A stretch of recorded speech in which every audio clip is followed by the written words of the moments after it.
Commander Jake Miller had been having a perfectly normal Tuesday morning when everything went sideways. He was sipping his third cup of coffee, reading reports about the latest mineral samples his team had collected from the asteroid belt near Kepler 442. The research vessel Pioneer's Dream was supposed to be on a routine science mission, cataloging new species and mapping unexplored systems. Nothing exciting ever happened on these deep space surveys, which was exactly how Jake liked it. That changed when Lieutenant Amy Chen's voice cut through the bridge's quiet hum. "Commander, we've got incoming ships.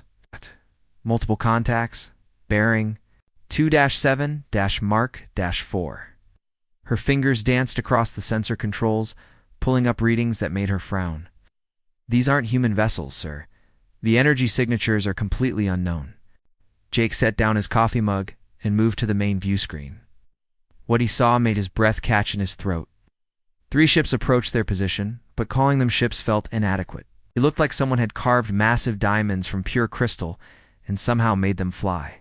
Each vessel was easily twice the size of the Pioneer's Dream, their translucent hulls catching and refracting the system's twin stars into rainbow patterns that hurt to look at directly. "First contact," whispered Dr. Tony Rodriguez from the science station. The xenobiologist had spent his entire career hoping for this moment, studying theoretical alien life forms and wondering if humanity would ever meet another intelligent species. This is actually happening. Jake felt his heart racing, but years of military training kicked in. "Battle stations, but keep weapons powered down, Amy. Open all communication channels and start broadcasting our peaceful intentions. Let them know we're explorers, not warriors." He paused, thinking about the protocols they'd drilled countless times but never expected to use. "And somebody wake up the linguistics team. We're going to need every translator we have." The alien ships responded faster than anyone expected. A melodic sound filled the bridge unlike anything humans had ever heard. It wasn't quite singing, wasn't quite talking, but somehow beautiful and complex. The computer's universal translator struggled to make sense of the harmonic patterns, producing scattered words and phrases that barely formed complete thoughts. "Greetings. Peaceful. Knowledge seekers. Zilithian Confederation, ... welcome, ... The translation was rough, but the meaning seemed clear enough. These aliens, who called themselves Zilithians, appeared to be just as curious about humans as humans were about them. Dr. Rodriguez was practically bouncing with excitement. "Commander, this is incredible. This appears to be based on musical harmonies rather than spoken words. The complexity is beyond anything we theorized. We're looking at a completely different approach to communication." For 20 minutes, both fleets exchanged basic information. The Zilithians shared star charts of their territory, while the humans offered data about Earth and the colonies. Jake began to relax, thinking this first contact was going better than anyone had dared hope. The aliens seemed genuinely peaceful, more interested in scientific exchange than conquest. Then every alarm on both fleets started screaming at once. "What the hell is that?" Amy shouted over the warning klaxons. Her sensor readings showed something massive approaching from the edge of the system, moving faster than anything that size had a right to move. The computer struggled to calculate the object's dimensions before settling on a number that made everyone's blood run cold. 30 meters long, moving through space without any visible propulsion system. The thing that emerged from what looked like a tear in space itself defied every natural law Jake thought he understood. It moved like a living creature, but no creature could survive in the vacuum of space. Its body was segmented like some enormous insect, covered in what looked like natural armor plating that gleamed with its own inner light. Bioluminescent veins pulsed along its length, creating patterns that seemed almost hypnotic. But it was the creature's intent that terrified Jake the most. 12 long appendages that might have been sensory organs or feeding tentacles writhed around its head, all of them pointing directly at the Pioneer's Dream. Whatever this thing was, it had marked his ship as its target. The Zilithian ships immediately began retreating, our harmonious communications now filled with what could only be panic. The computer's translator managed to pick up fragments. "Void Stalker. Ancient enemy. ... Run. ... No defense. ... Jake grabbed the ship's intercom. "All hands, this is the commander. We have an unknown hostile approaching. Emergency protocols are now in effect. Damage control teams to stations, all non-essential personnel to emergency shelters. This is not a drill. HFY struck with impossible speed. One moment it was a distant threat on their sensors. The next, its massive claws were tearing through the Pioneer's Dream's hull like it was made of paper instead of reinforced titanium. The ship shuddered and groaned as atmosphere rushed out through the growing breaches in their armor. Emergency lighting bathed everything in red as Jake fought to keep his balance on the tilting bridge. Through the chaos, he could hear his crew shouting damage reports and trying desperately to seal the hull breaches. But Jake knew they were fighting a losing battle. Whatever this Void Stalker was, their ship hadn't been designed to face something like it. The last thing he remembered before the emergency bulkhead sealed and the bridge lost contact with the rest of the ship was the sight of that massive creature. Pressing against their view screen, its alien eyes studying them with what looked disturbingly like intelligence. The Zalithian rescue ships approached the wreckage of the Pioneer's Dream with extreme caution. Science Officer Veltar had seen the aftermath of Void Stalker attacks before, and they were never pretty. These ancient predators left nothing behind, except twisted metal and empty spacesuits. For 3 days, his team had monitored the human vessel's distress beacon, waiting for the creature to move on before attempting any rescue operation. Sensor sweep shows the Void Stalker's biosignature is still inside the human ship, reported his tactical officer, her harmonic voice carrying notes of fear that their translators couldn't quite capture. The energy readings are strange, though. Much calmer than we've ever recorded. Veltar's crystalline features reflected his confusion. In all his years studying these creatures, he'd never seen a Void Stalker remain in one location for more than a few hours after feeding. They were nomadic hunters, always moving, always searching for their next prey. This behavior was completely unprecedented. The rescue team suited up in their heaviest armor, carrying weapons they knew were useless against a creature that could tear through starship hulls. As they cut through the twisted metal of the human ship's airlock, Veltar prepared himself for the gruesome scene they would undoubtedly find inside. Void Stalkers were thorough in their destruction, leaving no trace of their victims behind. The first thing that struck them was the sound. It's a deep rhythmic vibration that seemed to come from the ship's very structure.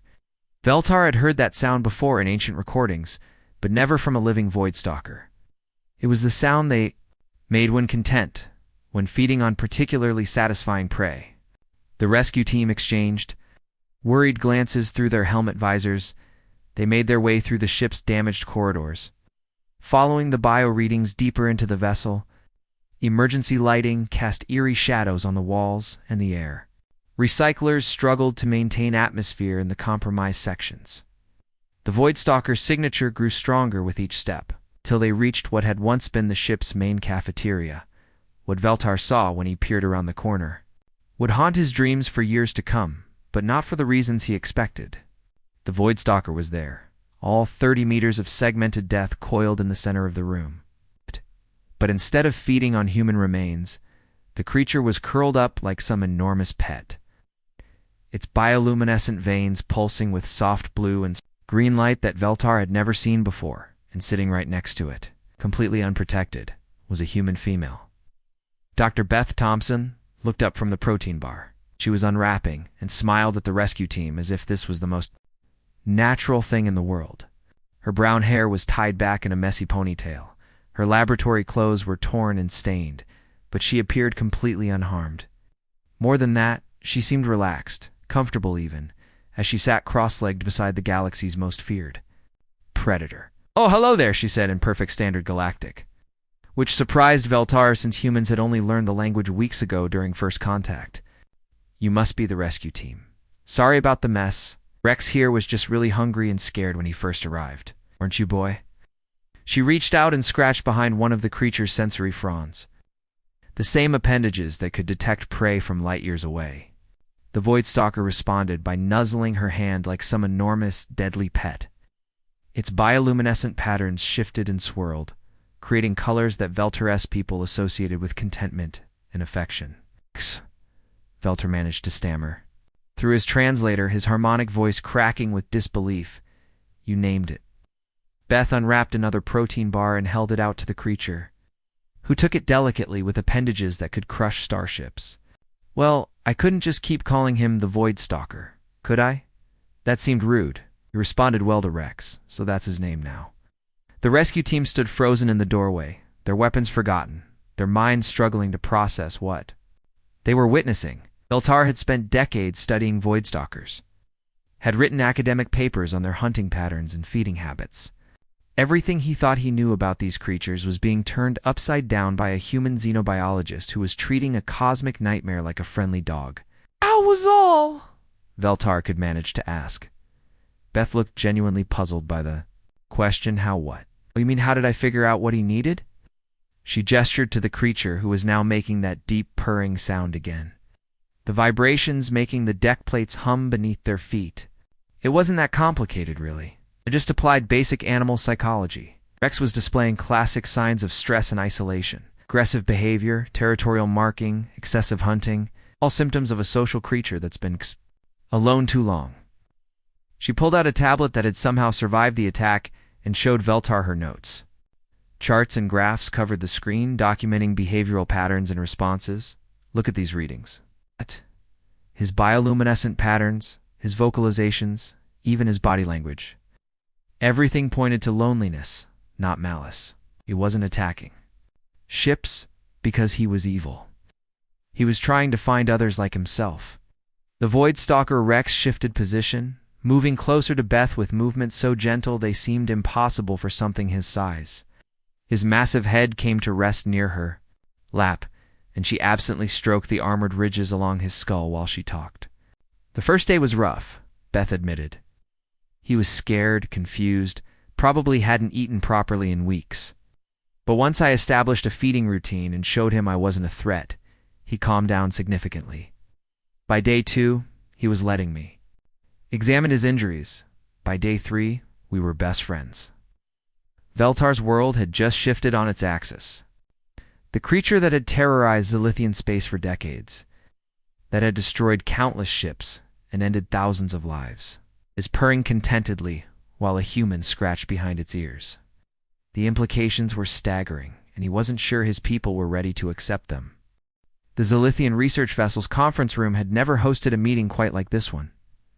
Dr. Beth Thompson sat at the curved table, her salvage tablet displaying charts and graphs that made the assembled alien scientists lean forward. In fascination and horror, through the transparent walls, they could see Rex floating peacefully in the cargo bay, his massive form somehow looking docile, despite being the same creature that had haunted their nightmares for generations. "You have to understand," Beth began, gesturing toward her data. "Everything we know about Void Stalkers comes from observing them during attacks.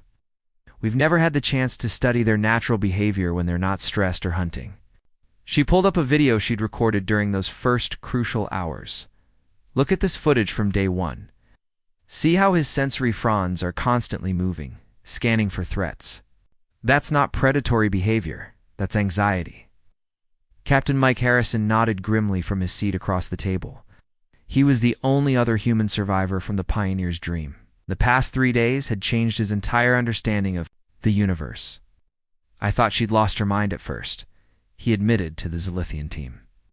"When that thing broke through our hull, my first instinct was to grab a weapon and fight." Beth's first instinct was to grab her research equipment and start taking notes. Science Officer Veltar's crystalline features shifted through colors that indicated deep confusion. "But the destruction, the attacks on our vessels. We have documented evidence of Void Stalkers destroying entire fleets." Beth leaned forward, her excitement evident. "That's exactly my point. Look at the attack patterns you've recorded over the years." She pulled up Zilithian military records that Veltar had shared with her. Every single attack happened near trade routes or populated systems. Rex wasn't hunting for food. He was searching for companionship, for others like himself. When he found ships, instead of his own kind, his frustration turned into aggression. She switched to another screen showing brain scans she'd somehow managed to take with her portable equipment. These neural pathway readings are nearly identical to what we see in Earth animals suffering from chronic loneliness. Dolphins in captivity show similar patterns, as do wolves separated from their packs. The aggression isn't natural behavior. It's a stress response. Dr. Lisa Park, the Pioneer's Dreams backup xenobiologist who had been in suspended animation during the attack, finally spoke up. She'd been awakened just hours ago to help explain Beth's methods to the Zalithians. What Beth did goes against every first contact protocol we have. You're supposed to maintain distance, avoid physical contact, never attempt to domesticate unknown species. But somehow it worked. Beth pulled up another video, this one from day 2. In it, Rex could be seen bringing her pieces of metal debris, arranging them in neat piles near where she slept. He started exhibiting classic bonding behaviors within 36 hours. Gift-giving, protective positioning, even attempting to share food. These are social behaviors, not predatory ones. Captain Harrison shook his head in amazement. She never slept more than 2 hours at a time. Every time Rex showed signs of agitation, she was right there, talking to him, feeding him, keeping him calm. I've never seen anything like it. The feeding schedule was crucial, Beth explained, bringing up her meticulously recorded data. Void stalkers appear to have evolved from pack hunters, but they've been forced into solitary lives. They don't know how to regulate their own eating habits without social cues from others. Rex was literally starving himself because he didn't have packmates to tell him when it was safe to feed. She gestured toward the cargo bay where Rex was now gently touching the walls with his sensory fronds, mapping his new environment. Once I established a regular feeding routine, his stress levels dropped dramatically. But the real breakthrough came when I started using human body language. Veltar's translator struggled with the concept. Body language? Nonverbal communication? Beth clarified. On Earth, we've learned that most animal species respond to universal postures that indicate threat or safety. Turning away to show you're not a threat, moving slowly to avoid triggering predatory instincts, making yourself smaller to appear less intimidating. I spent hours just sitting near Rex with my back turned, letting him get used to my presence without challenging him. Dr. Park pulled up additional research on her own tablet. Beth's approach mirrors successful domestication programs we've run on Earth for centuries. The same techniques used to turn wolves into dogs to train big cats for conservation programs, even to work with aggressive marine life. The key is understanding that aggression usually comes from fear or frustration, not malice. But void stalkers have terrorized our space lanes for decades, protested another Zalithian scientist. How do you explain the calculated nature of their attacks? Beth smiled and played another recording, this one of Rex producing the whale-like songs they could hear even now. Those weren't calculated attacks, they were attempts at communication. Rex has been trying to talk to your ships all along, but nobody understood his language. When ships fled or fired weapons, he interpreted that as rejection or aggression and responded accordingly. She stood and walked to the window overlooking the cargo bay. Rex immediately oriented toward her, his bioluminescent patterns shifting to warm, welcoming colors. The beautiful part is, he's actually highly intelligent. Once we established trust, he started learning human gestures and even basic words. He understands his name, responds to simple commands, and he's incredibly gentle when he knows he needs to be. Captain Harrison joined her at the window. The implications are staggering. If Beth can do this with one void stalker, what about others? What about other hostile species we've encountered? Veltar's harmonic voice carried notes of wonder and terror in equal measure. You are suggesting that humanity's greatest strength is not technology or weapons, but the ability to form bonds with other species? Beth nodded, watching as Rex carefully maneuvered around the cargo bay's equipment, taking care not to damage anything with his massive bulk. On Earth, we have a saying, every animal is someone's pet. Humans have domesticated everything from tiny insects to massive predators. We don't see monsters, we see potential friends. It's apparently a much rarer trait in the galaxy than we thought. The Zalithian scientists exchanged looks that needed no translation. They were witnessing the birth of something entirely new in galactic relations. Something that would change everything they thought they knew about coexistence in space. The news spread through Zalithian space faster than a quantum transmission, than hours of the rescue footage being released. Every major news network in the galaxy was broadcasting the impossible image of Dr. Beth Thompson sitting peacefully beside the creature that had terrorized civilizations for generations. But what happened next caught everyone completely off guard. Admiral Tom Rodriguez was reviewing supply reports in his quarters aboard the human flagship Endeavour when his communications officer burst through the door without knocking. Lieutenant Kyle Watson looked like he'd seen a ghost, his uniform disheveled and his hands shaking as he held out a datapad. "Sir, you need to see this immediately," Kyle stammered. "We're getting reports from across 3 different star systems. Multiple Voidstalker sightings, but they're not attacking. They're just ... approaching human ships and waiting." Tom grabbed the datapad and scrolled through the incoming reports. The cargo freighter New Horizon reported a Voidstalker following them for 6 hours, matching their speed, but making no aggressive moves. The research vessel Discovery had encountered 2 of the creatures who seemed to be trying to communicate using the same light patterns Rex had displayed. Most shocking of all, the passenger liner Star Princess had a Voidstalker actually nudging their hull gently, like a dog asking to be petted.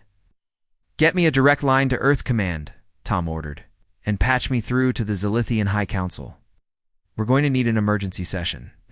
The joint meeting convened 12 hours later in the Zilithian capital ship's main conference chamber.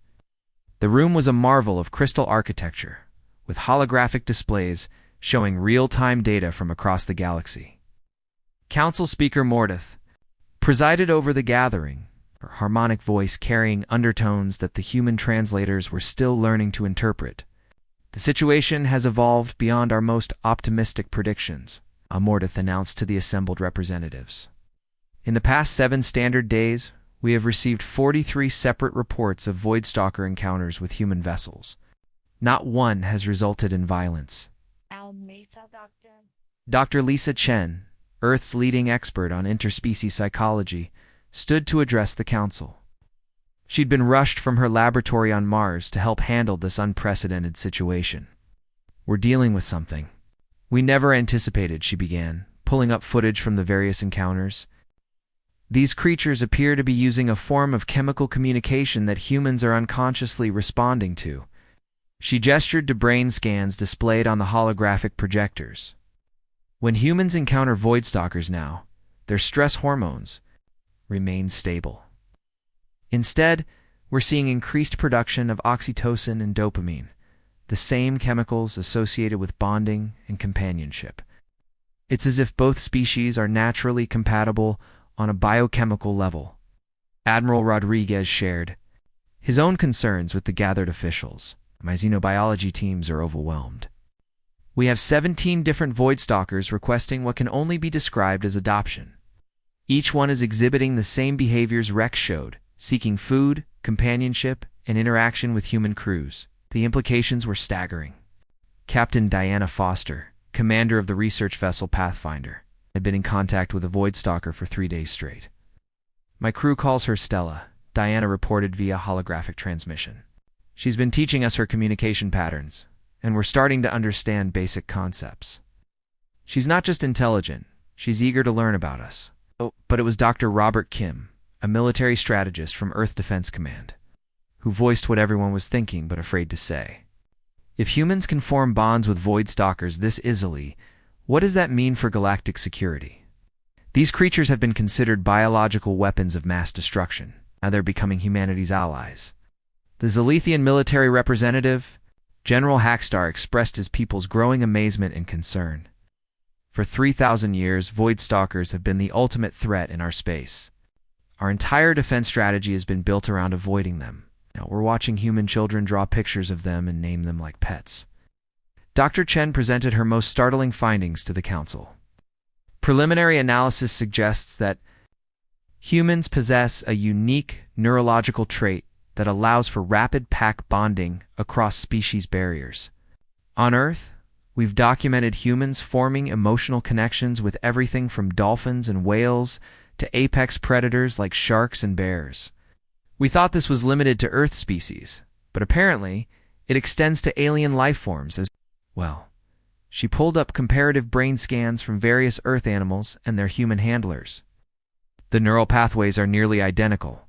Humans seem to have evolved an extraordinary capacity for empathy and social bonding that transcends species boundaries. It's possibly our most remarkable evolutionary advantage.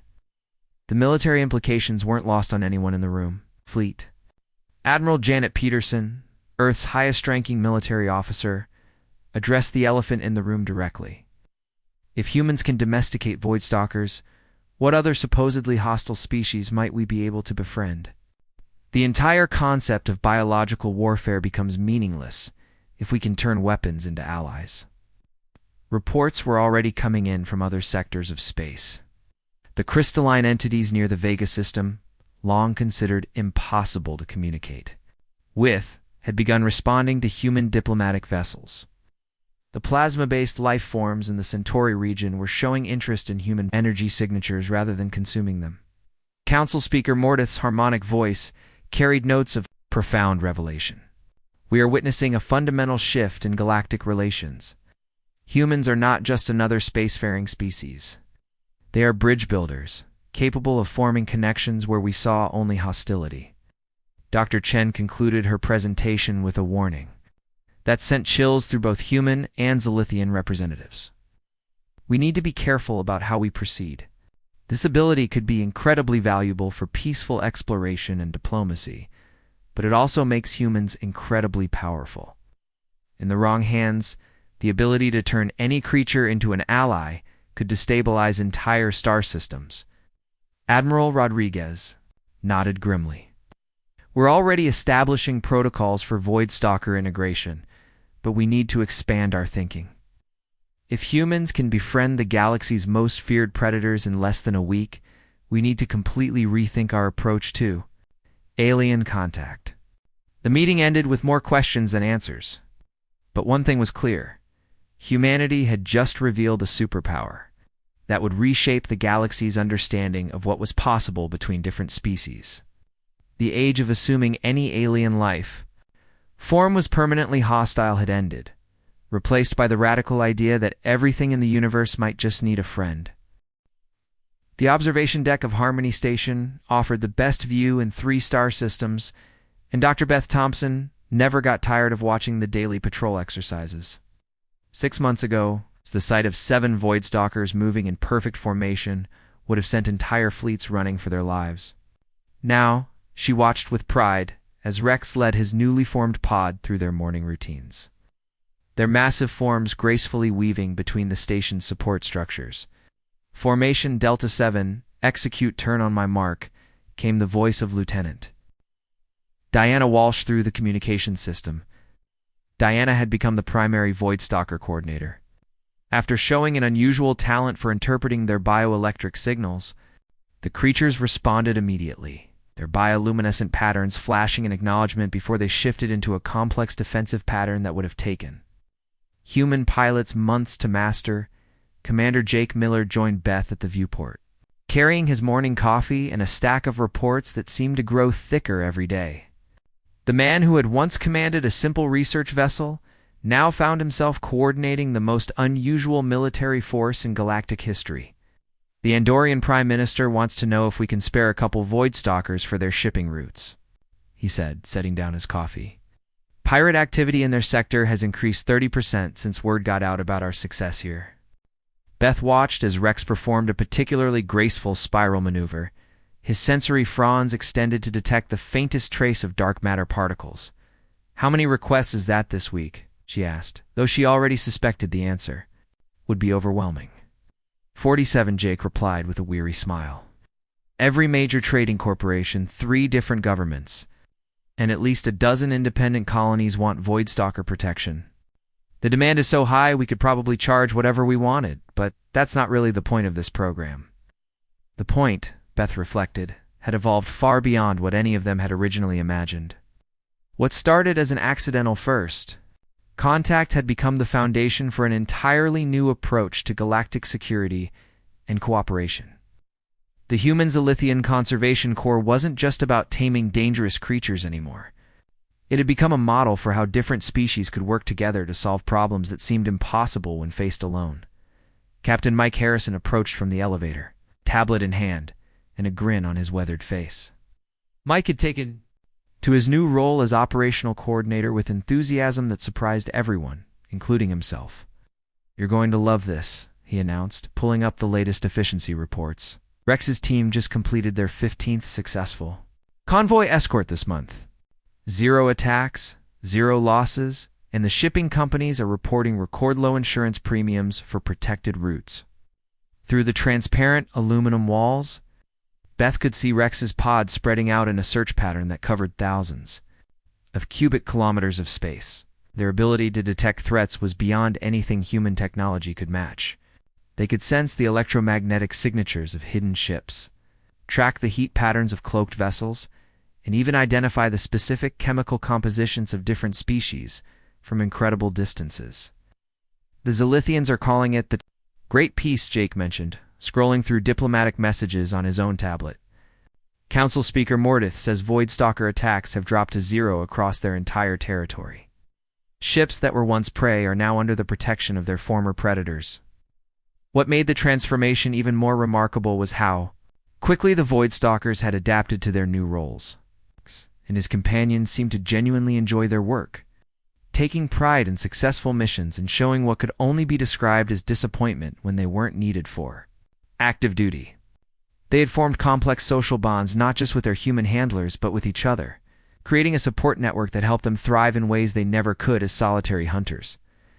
Dr. Amy Rodriguez, Beth's former colleague who now served as the Corps' chief xenobiologist, joined the group with her arms full of research data.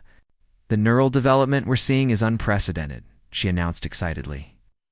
"Rex's cognitive abilities have increased by 30% since he started working with human partners.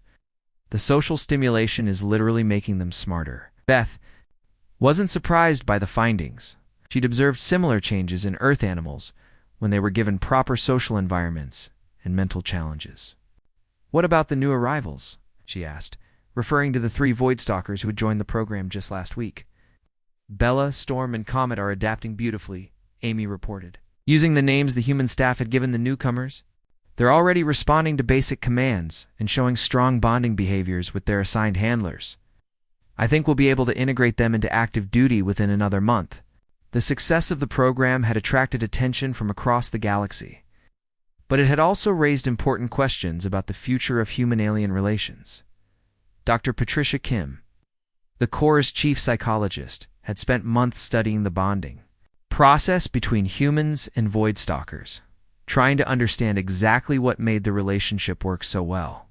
"We're seeing the same neurochemical responses in both species," Patricia had explained in her latest report. "Humans release oxytocin when interacting with the Voidstalkers, while the creatures show increased production of their own bonding chemicals. It's like both species were evolutionarily designed to form these kinds of partnerships." The implications went far beyond Voidstalkers. Reports were coming in from across human space about successful contact with other supposedly hostile species. The crystalline entities near Proxima Centauri were now actively seeking human interaction.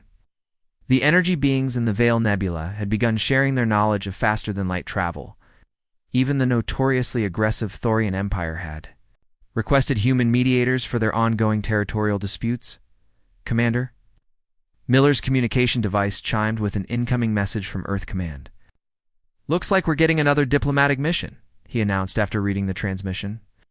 "The Reguline Consortium wants us to mediate a conflict between them and some kind of space-dwelling organisms that have been disrupting their mining operations." Beth smiled as she watched Rex's team complete their patrol and begin their return journey to the station. Each of the massive creatures oriented toward the observation deck as they approached, their bioluminescent patterns shifting to the warm golden hues that meant happiness and contentment. Rex himself pressed close to the transparent barrier, and Beth could swear he was looking directly at her with something that resembled affection. 6 months ago, these were the most feared creatures in known space, Captain Harrison mused, watching the gentle giants maneuver carefully around the station's docking ports. Now they're the most requested security force in the galaxy. It makes you wonder what other monsters out there are just waiting for someone to understand them. The transformation wasn't just about the Voidstalkers, Beth realized. Humanity had discovered something about itself in the process. Something that would change how they approached every new species they encountered. They weren't just explorers or colonizers or warriors. They were bridge builders. capable of finding common ground with life forms that others had written off as irredeemably hostile, as Rex settled into his docking berth and his patterns shifted. To the deep blues that indicated rest and satisfaction, Beth knew they had stumbled onto something much bigger than a conservation program. They had found humanity's true calling among the stars.